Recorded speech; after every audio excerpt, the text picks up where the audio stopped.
কৃষ্ণ রাধে রাধে। শ্রীমদ্ ভগবদ গীতা যথাযথ দ্বিতীয় অধ্যায় শ্লোক 22। বশাংসি জিন্নানি যথা বিহায় নবানি গৃহ্ণাতি নরঃ পরাণি তথা শরীরানি বিহায় জিন্নান্য ন্যানি সংজাতি নবানি দেহি। মানুষ যেমন পুরনো বস্ত্র পরিত্যাগ করে নবীন বস্ত্র ধারণ করে, তেমনভাবে আত্মাও জীর্ণ দেহ ত্যাগ করে নবীন দেহ ধারণ করে।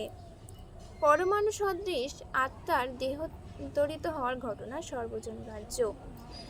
সমস্ত শাস্ত্র উপনিষদে এই আত্মা এবং পরমাত্মাকে একই গাছে বসে থাকা দুটি পাখির সাথে তুলনা করা হয়েছে, যেখানে জীবাত্মারূপী পাখিটি কেবলই সেই গাছের ফল ভক্ষণ করছে এবং শ্রীকৃষ্ণরূপী পরমাত্মারূপী পাখিটি তা কেবল দর্শন করছে।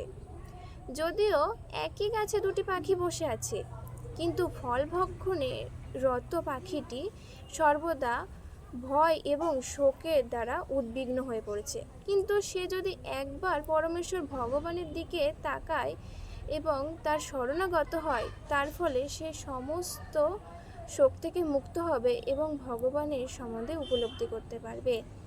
তেমনভাবেই অর্জুন শ্রীকৃষ্ণের শরণাগত হয়েছিলেন এবং তিনি সমস্ত শোক থেকে মুক্ত হতে পেরেছিলেন। এইভাবে যদি আমরা ভগবানের শরণাগত হই এবং তার মহিমা সম্বন্ধে উপলব্ধি করতে পারি, তবে আমরা এই জড়জগতে সমস্ত দুঃখ কষ্ট থেকে মুক্ত হতে পারবো। হরে কৃষ্ণ, রাধে রাধে, হরি বল।